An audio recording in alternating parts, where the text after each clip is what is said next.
বুবলি ও দিঘি অভিনীত জঙ্গলি সিনেমাটি চলে এসেছে। তো আর দেরি না করে আমিও চলে আসলাম এটার এক্সপ্লেইন নিয়ে। জঙ্গলি সিনেমার গল্পটি যদি তোমাদের ভালো লেগে থাকে তবে অবশ্যই প্রেক্ষাগৃহে গিয়ে সিনেমাটি সম্পূর্ণ দেখবে। আসলে এই অল্প কয়েক মিনিট একটা সিনেমা কোনোভাবেই বোঝানো সম্ভব হয়ে ওঠে না। আর যেহেতু সিনেমাটি এখনো হলে চলছে এবং কোনো রকম কোনো অনলাইন প্ল্যাটফর্মে আসেনি, এই জন্য অনেকজনের রিকোয়েস্টে সিনেমাটি আমাকে ট্রেলার দিয়ে এক্সপ্লেন করতে হচ্ছে। ঠিক এই কারণে কথার সাথে সবসময় সিনেমা মিল নাও হতে পারে, তো এইটার জন্য আমি প্রথমে ক্ষমা চেয়ে নিচ্ছি। তোর কথা না বাড়িয়ে চল সিয়াম আহমেদের জঙ্গলির মধ্যে ঢুকে পড়া যাক। সিনেমাটি শুরু হয় হাসপাতালে একটা মায়ের বাচ্চা জন্ম দেওয়ার মধ্য দিয়ে। তো বাচ্চাটার জন্ম হওয়ার পরে বাচ্চার মা বাচ্চার বাবাকে জানালে বাবা তা অস্বীকার করে আর বলে যে তোমাকে তো আগেই বলেছিলাম যে বাচ্চাটা ফেলে দেওয়ার জন্য, তো তুমি কেন এই বাচ্চার জন্ম দিলে? আমি বাচ্চার কোনো দায়ভার নিতে পারবো না। আর এই ব্যাপারটা থেকে বোঝা যায় কোনো একটা অবৈধ সম্পর্কের মধ্যে দিয়ে বাচ্চাটার জন্ম হয়েছে। আর বাবার বাচ্চাটা যেহেতু বাচ্চাটার দায়িত্ব নিতে চাচ্ছে না, এই জন্য মা সেই বাচ্চাটাকে ডাস্টবিনে ফেলে পালিয়ে যেতে থাকে। ঠিক তখন এক ডাক্তারের সম্মুখীন হয় ওই মহিলা। এই ডাক্তার ওই বাচ্চাটা ডেলিভারি করেছিল, এই জন্যই তিনি জিজ্ঞেস করে বাচ্চা কোথায়। মা প্রশ্নের উত্তর দেওয়ার আগে সেই বাচ্চাটার কান্না শুনতে পায় ডাক্তার। তারপর দেখতে পায় বাচ্চাটি ময়লার স্তূপের মধ্যে শুয়ে আছে। তখন ওই বাচ্চাটাকে ডাস্টবিন থেকে তুলে নিয়ে ওই বাচ্চার মাকে অন্য একটা বাচ্চার গল্প বলতে থাকে। আর ওই বাচ্চার গল্পটা যাওয়ার আগেই আমাদের সাথে পরিচয় করে দেওয়া হয় জনিকে। জনি হচ্ছে এই গল্পের হিরো। আর যে বাচ্চাটার গল্প শোনানো হবে তাকে নিয়ে ঘিরেই তৈরি হয়েছে জঙ্গলি সিনেমা। তারপর পরে জনিকে দেখা যায় সেই লেভেলের একটা এন্ট্রি নিতে। সেই সময় ও একটা ভার্সিটিতে পড়তো।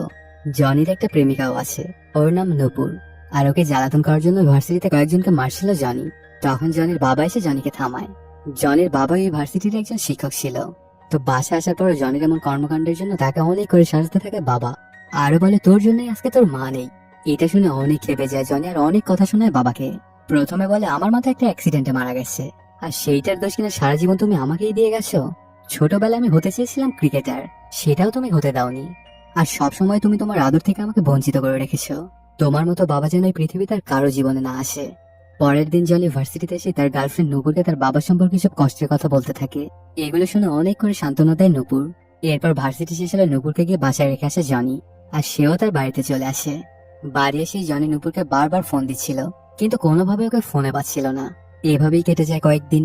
এরপর হঠাৎ একদিন জানতে পারে নূপুরের অন্য কোথাও বিয়ে হয়ে যাচ্ছে। সাথে সাথেই নূপুরের বিয়ে বাড়িতে চলে আসে জনি। এরপর নূপুরের সাথে সিন ক্রিয়েট করতে থাকলে একটা চড় মারে ওকে, আর বলে আমাদের মধ্যে কিচ্ছু ছিল না, আমরা শুধুই বন্ধু ছিলাম। কথাগুলো শুনে অনেক খেপে যায় জনি, আর জোর করে নূপুরকে তুলে নিয়ে যেতে চায়। ঠিক তখন একজন এসে বাধা দেয় জনিকে। এটাতে আরো অনেক বেশি রাগান্বিত হয়ে ওকে মারতে শুরু করে। আর এই ব্যাপারটায় বিয়ে বাড়ির সবার হাতেই মার খেতে হয় জনিকে। এক পর্যায়ে বিয়ে বাড়িতে মারামারি করার দায় পুলিশ এসে ধরে নিয়ে যায় জনিকে। তখন জনি তার বাবার সাথে কথা বলার জন্য অনেক জোরাজোরি করে। এরপর পুলিশ তার বাবার সাথে কথা বলার জন্য সুযোগ দেয়। তারপর জনি যখন ওর বাবার নাম্বারটা বলে তখন পুলিশ চমকে যায়, কারণ ওনার ফোনে আগে থেকে জনির বাবার নাম্বারটা সেভ করা ছিল। তখন পুলিশ জানতে পারে যে জনি স্বনামধন্য একজন প্রফেসরের ছেলে। এরপর জনি তার বাবাকে নূপুরের বিয়ে হওয়া সম্পর্কে জানালে কি আর বিয়ে ভাঙবে, তার বাবা বলে দেয় যে আমি জনি নামের কাউকেই চিনি না। আর জনিকেও বলে দেয় সে যেন আর কখনো ফোন না করে। বাবার মুখে এমন কথা শুনে অনেক কষ্ট পেয়ে যায় জনি। তারপর বাড়ি এসে মায়ের ছবিটা নিয়ে অচেনা পথের উদ্দেশ্যে রওনা করে। গল্পটা শুনে ওই বাচ্চার মা বলে যে এভাবে একটা ছেলের জীবন নষ্ট হয়ে গেল। তখন ডাক্তার বলে যে নষ্ট হতো যদি না ওর পাখির সাথে দেখা হতো। তারপর পরে দেখানো হয় পাখিকে। পাখিকে ঘিরে এই পুরো গল্পটি সাজানো। পাখিকে তার বাবা মা কেউই নিতে চায় না, এজন্য আদালতে আসে পাখিকে নিয়ে। যখন বাবা মা পাখিকে নিয়ে আদালতে লিপ্ত, তখন অন্য একটা ভুল পথ ধরে অন্য একটা জায়গায় চলে আসে পাখি। সে আসলে রাস্তা ভুল করে এই জায়গায় চলে এসেছিল। তারপর ঘুরতে ঘুরতে এক পর্যায়ে ওর জনির সাথে দেখা হয়ে যায়। তখন জনিকে দেখা যায় একটা ভিন্ন রূপে, মুখে অনেক বড় বড় দাড়ি আর চুলগুলো অনেক বড়। ওকে দেখেই এমনটা মনে হচ্ছিল যেন জঙ্গল থেকে উঠে এসেছে। আর কতদিন যে সে চুল দাড়ি কামায় না। হঠাৎ করে ওই বাচ্চা মেয়েটাকে ওর কাছে আসতে দেখে অনেক অবাক হয়ে যায় জনি। তারপর সে মেয়েটার নাম জানতে চায়। তখন পাখি একটা পাখির ছবি এঁকে নাম প্রকাশ করে। তারপর বাবার নাম জিজ্ঞেস করলে বাবার ছবি আঁকে পাখি। ছোট্ট মেয়েটাকে এমন ব্যাপারগুলো করতে দেখে অনেক রেগে যায় জনি, আর পাখিকে তার জায়গা থেকে বের করে দেয়। তো পরের দিন জনি কাজে গেলে দেখা যায় যে ও একটা গ্যারেজে কাজ করে। তারপর সারাদিন কাজ শেষ করে জনি রাতে বাসায় ফিরলে সে বারবার পাখির আওয়াজ শুনতে পায়। তখন সে ভেবে নেয় হয়তো পানি খাওয়ার বেশি হয়ে গেছে, এই জন্যই সে এমন উল্টোপাল্টা কথাবার্তা শুনতে পাচ্ছে। পরদিন সকালবেলা জনি ঘুম থেকে উঠে দেখতে পায় তার কলাটা অন্য কেউ খেয়ে ফেলেছে। এরপর সে ঘরের এক কোণায় পাখিকে আবিষ্কার করে। এটা দেখে আবারও রেগে যায় জনি এবং পাখিকে কান ধরে বের করে দেয় ঘর থেকে। তখন পাখি সেখান থেকে চলে যাওয়ার সময় ওর মোটরসাইকেলটা ফেলে দেয়। এটা দেখে আরো রাগান্বিত হয়ে যায় জনি আর গিয়ে পাখির গলা চেপে ধরে। এভাবেই কেটে যায় অনেকক্ষণ। তারপর যখন পাখির অবস্থা অনেক খারাপ হয়ে যায় তখন জনি ওর গলা ছেড়ে দেয়। এরপর এই বাচ্চা মেয়েটা জনির বাড়িতে আসে, গ্রামের লোকজন ওকে নিয়ে অনেক মশকরা করতে থাকে। জনিও তাদের কথার একদম ঠিক ঠিক উত্তর দিয়ে দেয়, কিন্তু তার উপায়ে। রাত্রেবেলা জনি বিরিয়ানি এনে খেতে থাকলে বাচ্চা মেয়েটা বলে যে দেখো জঙ্গলির মতো করে খাচ্ছে। তারপর সেখানে খানিকটা খাবার রেখে জনি যায় হাত ধুতে। আর সে যখন বাইরে যায় তখন সেই খাবারগুলো পাখি খেয়ে নেয় এবং জনির বিছানায় গিয়ে শুয়ে পড়ে। এই ব্যাপারটা দেখে জনি বিছানা ছেড়ে নিচেই শুয়ে পড়ে। পরের দিন সকালে জনি পাশের বাড়ির সামনে ময়লা ফেলে ওই ডাক্তারটা ওর কাছে চলে আসে, যে ডাক্তারের মাধ্যমে আমরা জনি এবং পাখির গল্পটা শুনছি। এই ডাক্তারের নাম তিথি। তো ওখানে ময়লা ফেলার জন্য জন এবং তিথির মধ্যে তুমুল ঝগড়া চলতে থাকে। পরের দিন পাখি জনিকে জঙ্গলি বলে ডাকে ওর লোক দেখে। যেহেতু পাখি জনিকে জঙ্গলি বলে সম্বোধন করছে, তো আমরা এখন থেকে জনিকে জঙ্গলি বলেই ডাকবো। এইভাবেই ওদের দুজনের সময় কাটতে থাকে। কিছুদিন পরেই মায়ের জন্মদিন আসলে জঙ্গলি তার মায়ের জন্মদিনটা পালন করে। আর এই ব্যাপারটা দেখে অনেক কিছু জিজ্ঞেস করে পাখি জঙ্গলিকে। তখন সেখানে দুজনের মধ্যে বাবা মাকে নিয়ে অনেক ইমোশনাল কথাবার্তা চলতে থাকে। জঙ্গলি বলে বাবা মনে করে যে মা আমার জন্যই মারা গেছে, কিন্তু আসলে ছিল ওটা একটা অ্যাক্সিডেন্ট। আমি আমার মায়ের আদর ছোটবেলা থেকেই পাইনি। তখন পাখি জানায় আমার বাবা মা থেকেও নেই, দুজনের কেউই আমাকে চায় না, দুজনে আমাকে নিয়ে শুধু ঝগড়াই করে। এরপর পাখি জঙ্গলির মায়ের ছবিটা মুছতে গেলে সেটা পড়ে গিয়ে ভেঙে যায়। এই ব্যাপারটা দেখে জঙ্গলি ওর উপর আবার প্রচন্ড রাগ করে। এই জন্য পাখিকে এসে অনেক দূরে রেখে যায় জঙ্গলি। তারপর সেখান থেকে গ্যারেজ এসে অনেক রাগ দেখাতে থাকে জঙ্গলি। এই ব্যাপারগুলো দেখে গ্যারেজের মালিক গ্যারেজ থেকে বের করে দেয় জঙ্গলিকে। সেখান থেকে সোজা বাড়িতে চলে আসে জঙ্গলি আর ঘুমিয়ে পড়ে। রাত্রেবেলা জঙ্গলির ঘুমটা ভাঙে একটা দুঃস্বপ্ন দেখে। তার স্বপ্নে সে দেখে পাখি অ্যাক্সিডেন্ট করেছে। ঠিক তখনই বাহিরে অনেক ঝড় বৃষ্টি শুরু হয়ে যায়, আর বাহির থেকে বাতাস এসে ঘরের মধ্যে কাগজ উড়াউড়ি করছিল। ঠিক তখনই পাখির আঁকা একটা ছবি দেখতে পায় জঙ্গলি। ছবিটাতে দেখা যায় জঙ্গলি ছিল সুপারম্যান আর পাখি তার উপরে উঠছিল। পাখির আঁকা এই ছবিটা দেখে অনেক ইমোশনাল হয়ে পড়ে জঙ্গলি। তাই তো পাখিকে খোঁজার জন্য ঝড় বৃষ্টির রাতে বের হয়ে পড়ে সে। অনেকক্ষণ খোঁজাখুঁজি করার পরে একসময় পাখিকে অসুস্থ অবস্থায় খুঁজে পায় জঙ্গলি। তাই দ্রুত হাসপাতালে নিয়ে আসে ওকে। তখন হাসপাতালের ডাক্তার পাখির এই অবস্থা দেখে তাড়াতাড়ি করে ইমার্জেন্সি বিভাগে নিতে বলে ওকে। আর সেখানে বাইরে বসে জঙ্গলি পাখির সুস্থতা হওয়ার জন্য প্রার্থনা করতে থাকে। ট্রিটমেন্টের পর পাখির চোখ খুললে বিভিন্ন আলাপচারিতায় ডাক্তার তিথি জানতে পারে পাখি জঙ্গলির মেয়ে না। তাই তিথি গিয়ে জঙ্গলির উপরে অনেক করে রাগ দেখায় পাখির বাবা মাকে না খোঁজার জন্য। সাথে এটাও বলে দেয় তুমি যেন ঘরের ভেতরে ঢুকো না। কিন্তু পাখিকে দেখার জন্য ভেতরে ঢুকে পড়ে জঙ্গলি। তখন পাখি জানায় ডাক্তার ম্যাম বলেছে যে আমাকে বাবা মার কাছে নিয়ে যাবে, কিন্তু বাবা মা তো আমাকে চাই না, তুমি কি আমার বাবা হবে? ওর মুখে এমন কথা শুনে জঙ্গলি ইমোশনাল হয়ে জানায় হ্যাঁ অবশ্যই হব। তখন তিথি এসে জঙ্গলিকে বলে আপনি এখানে কেন? জঙ্গলি জানায় বাবা তার মেয়ের জন্য থাকতেই পারে।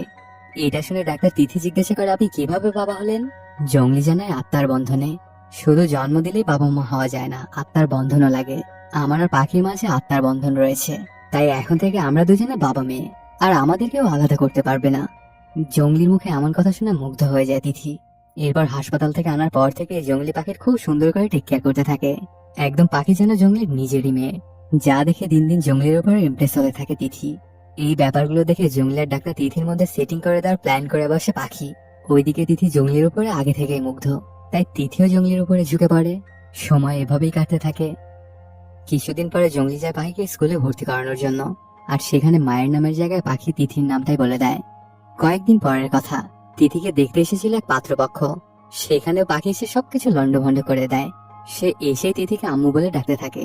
এটা দেখে পাত্রপক্ষ অবাক হয়ে যায় আর বিয়েটা ভেঙে দিয়ে সেখান থেকে চলে যায়। এরপর তিথি গিয়ে ব্যাপারটা জঙ্গলিকে বলে, আর এই ব্যাপারটা অনেক রেগে যায় জঙ্গলি, আর পাখিকে অনেক বকাবকি করতে থাকে। তখন পাখি বলে ওঠে আমার তিথিকেই মা হিসেবে লাগবে, কাউকে যদি মা ডাকতে হয় তাহলে আমি তিথিকেই ডাকবো। ওর মুখে এমন কথা শুনে জঙ্গলি অনেক করে বকা দেয় পাখিকে। ওইদিকে পাখিকে বকা দেওয়া তিথি এসে অনেক করে কথা শোনায় জঙ্গলিকে। তারপর পরে তিথি যে জঙ্গলিকে ভালোবাসে এটা ওকে জানায়, কিন্তু কিছুতেই এটা অ্যাকসেপ্ট করে না জঙ্গলি। আর করবেই বা কিভাবে? জঙ্গলির অতীত জঙ্গলিকে অনেক কষ্ট দিয়েছে। সে আর নতুন করে সব কষ্ট পাওয়ার জন্য আর ভালোবাসায় জড়াতে চায় না। তো জঙ্গলি তিথিকে না করে দেওয়া তিথি বাড়িতে এসে অনেক কান্না করতে থাকে। আর এটা দেখে দাদি বলে যে জঙ্গলি তোকে একদিন না একদিন ভালোবাসবেই, আর তোর ভালোবাসাকেও কদর করবে। এর মধ্যে জঙ্গলি একদিন স্কুলে পাখিকে নিতে আসলে দেখে যে পাখি স্কুলে নেই। দারোয়ান জানা অনেক আগেই বেরিয়ে গেছে পাখি। তখন জঙ্গলি পাগলের মতো খুঁজতে থাকে পাখিকে।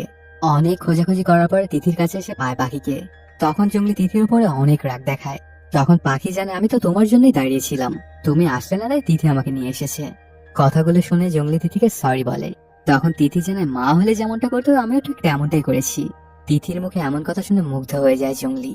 ওদের তিনজনের সময় খুব সুন্দরভাবেই কাটতে শুরু করে। এর মধ্যে হঠাৎ একদিন তিথিকে একটা লোক ব্যাড টাচ করে বসে, যেটা শুনেই জঙ্গলির রক্ত গরম হয়ে যায়। তাই পাখিকে সাথে নিয়ে ওখানে চলে আসে আর ওদেরকে প্রচুর মারধর করতে থাকে। তারপর সেখানে থাকা সবাইকে মারধর করে সেই বাড়িতে আগুন লাগিয়ে চলে আসে জঙ্গলি পাখিকে নিয়ে। ওইদিকে এতদিন ধরে পাখিকে খুঁজছিল একটা সাংবাদিক। এই পর্যায়ে সে পাখির খোঁজ পেয়ে যায়। এই সাংবাদিকটাই বা কে, আর সে কেনই বা পাখির পেছনে পড়ে আছে, সেটা একটু সামনের দিকে গিয়েই জানতে পারা যাবে। এদিকে সময় এমন ভাবে কাটতে থাকলে একদিন পাখি আরো অসুস্থ হয়ে পড়ে। তখন তিথি পাখিকে দেখে বলে যে ওকে আরো অনেকগুলো টেস্ট করতে হবে, আর এই টেস্টগুলো এখানে করা সম্ভব না, এগুলো করতে হবে ঢাকায়, কারণ এখানে করার মতো তেমন একটা যন্ত্রপাতি নেই। এটা শুনেই জঙ্গলি পাখিকে নিয়ে চলে আসে ঢাকায়। তারপর হাসপাতালে আসতে পাখির খিদে পায়, এই জন্য খাবার নিতে যায় জঙ্গলি। খাবার নিয়ে আবার হাসপাতালে ফিরতে থাকলে জঙ্গলিকে ধরে ফেলে পুলিশ, আর ওই সাংবাদিকটা পাখিকে ধরে নিয়ে চলে যায়।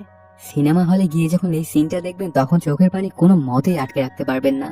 আর এই সিনেমার বেশিরভাগ ইমোশনাল দৃশ্য দেখতে সিনেমা হলে আপনাকে যেতেই হবে। আর এদের সাথে যেমনটা ঘটছে কোনো বাবা মেয়ের সাথে যেন এমনটা না ঘটে।